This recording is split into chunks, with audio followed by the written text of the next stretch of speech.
Hi hello class 10th वालों। तो आज मैं आप लोगों को बताने वाला हूं आपकी वार्षिक परीक्षा 2025 और ये पेपर था आपका मैथमेटिक्स यानी कि आपकी प्यारी सी गणित का। और आज ही के दिन यानी कि 10 मार्च को ये आप लोग पेपर यहाँ पर कर करके आए हो। तो आज मैं इसके आप लोगों को बेहतरीन तरीके से आंसर बताने वाला हूँ। और ये बड़ी खुशखबरी की बात है कि जो पेपर मैंने सोल्व करवाया था लगभग उसी से लगभग वस्तुनिष्ठ प्रश्न और सारे के सारे सवाल यहाँ पर आ गए हैं। तो यदि आप लोगों ने वो वाला वीडियो देख लिया होगा कल, तो सारा का सारा पेपर आप लोगों पर बन गया होगा। और ये है सेट बी। अब यहाँ पर चाहे सेट ए हो, चाहे बी हो, चाहे सी डी, सारे सवाल एक जैसे ही होते हैं, बस नंबर अलग अलग होते हैं। तो सेट बी में यहाँ पर दिया गया है पहला, निम्नलिखित में सत्य असत्य लिखिए। ठीक है, हो सकता है आपके में तीसरे चौथे प्रश्न पर हो, तो कोई दिक्कत नहीं, सत्य असत्य यहाँ पर मिला लीजिए। तो पहला यहाँ पर क्वेश्चन क्या है हमारा, भाई कहाँ गया, पहला है कि समरूप त्रिभुजों के क्षेत्रफल बराबर होते हैं। तो ये बिल्कुल असत्य बात है, समरूप त्रिभुजों के क्षेत्रफल बराबर नहीं होते हैं। ठीक है। अगला, एक समांतर श्रेणी नहीं है, एक समांतर श्रेणी नहीं है। तो ये बात बिल्कुल यहाँ पर क्या है, सत्य है। क्योंकि यहाँ पर देखिए, यहाँ पर एक का अंतर, यहाँ पर आ जाएगा दो का अंतर, यानी कि इनका सारवांतर समान नहीं है, इसलिए एपी नहीं है। और नहीं है ये बोल रहे हैं, इसलिए सत्य हो जाएगा। किसी बिंदु की वाई अक्ष से दूरी उस बिंदु का वाई निर्देशांक कहलाती है। तो ये भी क्या हो जाएगा, असत्य। वाई अक्ष से दूरी उसका एक्स निर्देशांक कहलाती है। ठीक है। और एक्स अक्ष से दूरी उसका वाई निर्देशांक कहलाती है। तो ये भी क्या हो जाएगा, असत्य। और शंकु का आयतन ये इतना होता है, तो ये भी क्या हो जाएगा, असत्य। अब आपको मुझे बताना है कि यहाँ पर शंकु का आयतन है वो कितना होता है। तो शंकु का आयतन यहाँ पर आपको बताना है कि कितना होता है। तो शंकु का आयतन होता है, यहाँ पर कहाँ गया भाई कलर, तो शंकु का आयतन होता है 1/, कितना, 3। और यहाँ पर हो जाएगा क्या, पाई आर स्क्वायर एच, ये शंकु का आयतन होता है। अगला, किसी घटना की प्रायिकता एक ऐसी संख्या है पीई है कि इतना, जो प्रायिकता का मान है वो 0 के बराबर है या उससे बड़ा है, या 1 के बराबर या उससे छोटा है। तो ये बात बिल्कुल क्या हो जाएगी, सत्य हो जाएगी। ठीक है। अगला, दीर्घ वृत्तखंड का क्षेत्रफल संगत त्रिज्यखंड के क्षेत्रफल से कम होता है। तो ये बात भी क्या हो जाएगी, सत्य हो जाएगी। ठीक है। तो ये थे सत्य असत्य। अब देख लेते हैं आगे। तो आइए जल्दी से आगे बढ़ते हैं, और ये इंग्लिश में लिखे हुए हैं। तो यहाँ पर पहुंच जाते हैं क्वेश्चन नंबर दूसरे पर। तो क्वेश्चन नंबर दूसरा है सही जोड़ी मिलाइए। ठीक है। तो यहाँ पर पहला है, पहले में क्या लिखा है, 9 सेक ए सेक स्क्वायर ए माइनस के 9 10 स्क्वायर ए, इसका मान कितना हो जाएगा, तो ये हो जाएगा 9, क्योंकि इसमें से 9 कॉमन ले लेंगे। तो सेक स्क्वायर ए और माइनस की क्या हो जाएगा, 10 स्क्वायर ए। अब इस पूरे का मान 1 होता है, तो 9 गुणे 1 कितना हो जाएगा, 1। तो ये पहले का उत्तर। अगला, cos 0 का मान होता है 1, यानी कि ये दूसरे का उत्तर। साइन जीरो का मान होता है कितना, यहाँ पर 0। तो ये हो जाएगा कितना, तीसरे का उत्तर। ये तो मैंने मॉड्यूल पेपर में भी करवाया था, ये सेम ऑब्जेक्ट। ठीक है। अगला, थीटा कोण वाले त्रिज्यखंड का क्षेत्रफल होता है। तो ये होता है भैया इसका चौथे का आंसर, ये त्रिज्यखंड का क्षेत्रफल, ये भी मैंने करवाया था। अर्धगोले का वक्र पृष्ठीय क्षेत्रफल, तो ये हो जाएगा इसका पांचवें का उत्तर। और अर्धगोले का संपूर्ण पृष्ठीय क्षेत्रफल, तो 3 पाई आर का स्क्वायर, ये हो जाएगा छठवें का। तो ये फॉर्मूले मैंने सारे करवाए थे, और आपको कहा भी था कि ये याद कर लेना। ठीक है। तो देखिए सारा का सारा पेपर वहीं से आ गया। अब देखते हैं यहाँ पर अगला। तो अगला क्वेश्चन है हमारा क्या, कि प्रत्येक का एक शब्द या एक वाक्य में यहाँ पर उत्तर दीजिए। तो एक शब्द या एक वाक्य में उत्तर देने के लिए आपको क्या करना पड़ेगा, पहला है द्विघात समीकरण का मानक रूप लिखिए। तो द्विघात, यहाँ पर समीकरण का मानक रूप लिखना है। तो ये हो जाएगा ए एक्स स्क्वायर प्लस के बी एक्स प्लस के सी बराबर में 0, क्योंकि समीकरण है तो बराबर में 0 लेना पड़ेगा। दो सर्वांग समत्रिभुजों के समरूप होने की एक शर्त लिखिए। मैंने आपको दो बताई थी, यहाँ पर एक ही लिखना है। तो एक शर्त लिख देना कि दोनों के कोण कैसे होने चाहिए, दोनों के दोनों त्रिभुजों, ठीक है, दोनों त्रिभुजों के कोण, दोनों त्रिभुजों के कोण कैसे होने चाहिए, बराबर। तो के कोण बराबर होने चाहिए। ठीक है, दोनों त्रिभुजों के कोण बराबर होने चाहिए, और संगत भुजाएं समान अनुपात में होनी चाहिए। ठीक है, ये दूसरा है।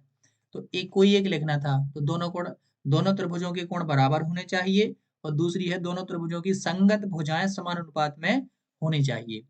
अगला तीसरा है बिंदु इतने से की दूरी ज्ञात कीजिए। तो यहाँ पर बीच की दूरी का फॉर्मूला अपन लोगों को लगा देना है।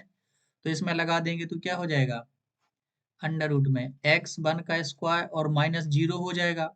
तो यहाँ पर डायरेक्ट में लिख देता हूँ कि ये आ जाएगा एक्स वन का क्या आ जाएगा आपका होल स्क्वायर और प्लस का आ जाएगा बाई वन का होल स्क्वायर, यही इसका आंसर हो जाएगा। किसी खंबे में छाया तथा उसकी ऊंचाई समान है तो सूर्य का उन्नयन कोण कितना होगा, तो वो होगा 45 डिग्री। ठीक है, कितना डिग्री? 45 डिग्री। कोण थीटा एवं त्रिज्या आर वाले त्रिज्यखंड के संगत चाप की लंबाई का सूत्र लिखिए। चाप की लंबाई ये भी मैं करवाया था, तो ये हो जाएगा कितना?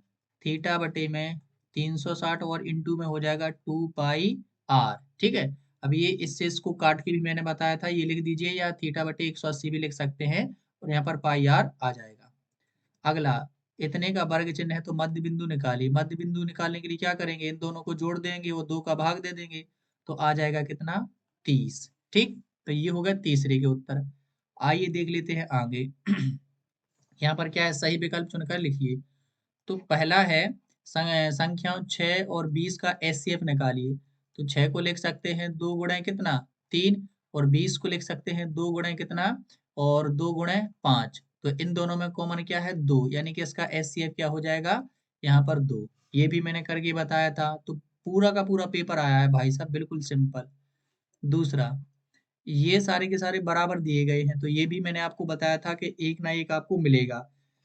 मैंने तीनों को समझाया था, तो इसके अनंतः अनेक हल होंगे, क्योंकि ये जो शर्त है वो किसकी है? समपाती रेखाओं की शर्त है। समपाती रेखा मतलब एक रेखा ऐसी गई और दूसरी रेखा भी उसी के ऊपर से ऐसी गई, तो ये किसकी शर्त है? समपाती रेखाओं की। ठीक है, अब बढ़ते हैं आगे। तो द्विघात समीकरण a x square plus b x plus c बराबर के मूल बराबर और वास्तविक होंगे। भाई साहब ये भी मैंने करवाया था बिल्कुल सेम, और इसके दो भी बताए थे, लेकिन ये ही करवाया था। तो ये इसका आंसर हो जाएगा बी स्क्वायर माइनस 4ac। तो ये ac का स्क्वायर नहीं होगा, बी स्क्वायर माइनस 4ac। ठीक है, ये वाला नहीं, ये कहाँ आ गया भाई? बी स्क्वायर माइनस 4ac, इसका आंसर हो जाएगा बी वाला। ठीक है, बी वाला इसका राइट आंसर होगा। ठीक, एपी 2 4 6 का 10वां पद, तो 2 का पहाड़ा यहाँ पे लिखा हुआ है, 2 4 6, तो ये 3 पद हो गया और 10वां पद निकालना है तो कितना आ जाएगा? 20। ठीक है, सिंपल सा था। अगला क्वेश्चन, अगला यहाँ पर क्या है? बिंदु इतने इतने के बीच की दूरी क्या है? तो अंडर रूट 8, ये भी करवाया था। एक वृत्त की कितनी स्पर्श रेखा हो सकती हैं? तो अनंत, ये भी मैंने बताया था। ये 100% मोस्ट इंपोर्टेंट, सारे के सारे ऑब्जेक्ट आ गए भाई, कोई दिक्कत वाली बात नहीं है। यदि वो वाला वीडियो देखा होगा तो सारे बन गए होंगे। पांचवा यहाँ पर क्या आ जाता है? रिक्त स्थानों की पूर्ति कीजिए। तो अंडर रूट 2 कैसी संख्या है? एक अपरिमेय संख्या है। ठीक है, अगला, बहुपद की घात 3 होती है तो उसे बोलते हैं त्रिघात बहुपद। त्रिघात या त्रिघाती बहुपद कहते हैं। ठीक है, त्रिघाती बहुपद। इतना इतना का सार्वंतर कितना होगा? तो इसका सार्वंतर होगा -1। ये भी मैंने करवाया था, सेम क्वेश्चन करवाया था। ठीक है, सभी सर्वांग सम त्रिभुज कैसे होते हैं? समरूप होते हैं, ये भी बताया था। एक वृत्त के प्रतिच्छेद करने वाली रेखा को बोलते हैं छेदक रेखा। क्या बोलते हैं? छेदक रेखा कहते हैं। घटना एक की प्रायिकता और नहीं की प्रायिकता का योग एक होता है, ये भी करवाया था। सारा का सारा पेपर आ गया। आप लोग एक बार उस वीडियो को देख लीजिए, आपको यकीन हो जाएगा कि हाँ।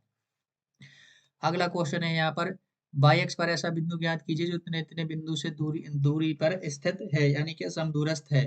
तो इसका आंसर यहाँ पर मैं डायरेक्ट बता देता हूँ, वैसे आप लोगों ने तो सॉल्व कर ही लिया होगा।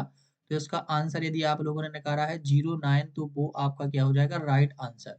और इनके बीच की दूरी का फॉर्मूला लगा दो तो आंसर यहाँ पर आ जाएगा। ठीक है, चलिए देखते हैं अगला। तो अगला यहाँ पर क्वेश्चन है, यदि साइन कॉस ए का मान इतना हो तो इसका और इसका यहाँ पर मान बताना है। तो साइन ए का मान तो आप लोगों ने निकाल ही लिया होगा, मैं यहाँ पर निकाल के बता देता हूँ। तो 4 और 5 आ जाएगा, 4/5, और एक आ जाएगा 4/3। ठीक है, इसमें मान रख देना है। 10 30 का मान रख दो, 10 30 का उसको सोल्व करो, इसका आंसर यहाँ पर आ जाएगा। ठीक है, और ऐसे ही सारे के सारे सवाल करते करते हम लोग पहुंच जाते हैं क्वेश्चन नंबर 9 पर। अच्छा, मैं कुछ छोड़ते जा रहा हूँ ताकि आप लोग करते जाएं। इसका राइट आंसर क्या हो जाएगा? तो इसको एक में से घटा देना है, तो बी के मैच जीतने की प्रायिकता आ जाएगी कितनी? 0.37, यानी कि 37। इसको एक में से घटा देना है। ठीक है, तो अभाज्य संख्या प्राप्त करने की प्रायिकता तो 1 बटे कितनी आ जाएगी? 2। ठीक, अगला, थैले में लाल गेंद हो तो लाल गेंद होने की प्रायिकता 3/8 आ जाएगी, और ये इसका आ जाएगा 5/8, क्योंकि टोटल गेंदें 8 हो जाएंगी। और लाल 3 है और काली 8 है। जब लाल नहीं है तो काली होगी, तो ये इसका आंसर। तो ये सिंपल सिंपल से यहाँ पर क्वेश्चन थे, इनको मैंने यहाँ पर बता दिया है। ठीक है, ये भी सिंपल सा क्वेश्चन था, इसका एचसीएफ 4 आ जाएगा। ठीक है, अंकगणित की आधारभूत प्रमेय आपको आती ही है। अब यहाँ पर देखिए, ये कितने बिंदुओं पर टच कर रहा है, 1 2 3। तो यहाँ पर पी एक्स के शून्य कितने आ जाएंगे, 3। तो इतना सा 2 नंबर में पूछा, आप सोचिए आप लोग, ये थोड़ा बड़ा था। तो देखिए यहाँ पर ये सारे क्वेश्चन करते करते इसके भी आंसर यहाँ पर आपको बता दिए जाते हैं, जल्दी से आप लोगों ने कर ही लिए होंगे। तो u का मान निकालना था, तो u का मान एक बार 0 आ जाना है, एक बार के माइनस के 2। और ये सेम सवाल मैंने करवाया था आपको सोल्व कल, अभी घंटे करवाया था, बिल्कुल सोल्व। ठीक है, बहुत सारे सवाल ऐसे यहाँ पर टिट्टो के टिट्टो आ गए हैं, कोई बदलाव यहाँ पर नहीं किया गया है। ठीक है, ये भी मैं करवाया था, 10वां पद मैंने ज्ञात करने के लिए दिया था। ठीक है, आधारभूत अनुपातिक प्रमेय ये तो आपने कर ही ली होगी। ठीक है, सारे के सारे सवाल बेहतरीन आए थे, मतलब जो करवाया वही आया। ठीक है, और बाकी के क्वेश्चन यदि मैंने, आप चाहते हैं कि सारे के सारे सवालों के यहाँ पर आंसर आप लोगों को मिले, तो एक बार मुझे कमेंट में जरूर लिख दीजिए, और आपका बेहतरीन पेपर गया होगा, मुझे पता है।